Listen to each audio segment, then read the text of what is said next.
let's take a look at the pattern command we have here. Double click, we have actually the linear and the circular option. We'll work with the linear. But first, let's create a rectangle. There we are.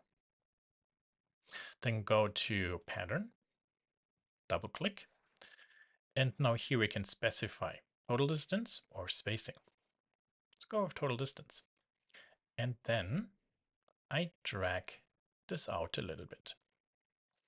So on a total distance of 40 millimeters, I put in 3 or 4 pieces. If I change now this to spacing, I can say between these two, I would like to have 10. As you can see, that's actually not much. So there you can see actually from where to where it starts. So from the beginning, 10 is kind of like really touching each, 20. There we are. Go a little bit smaller.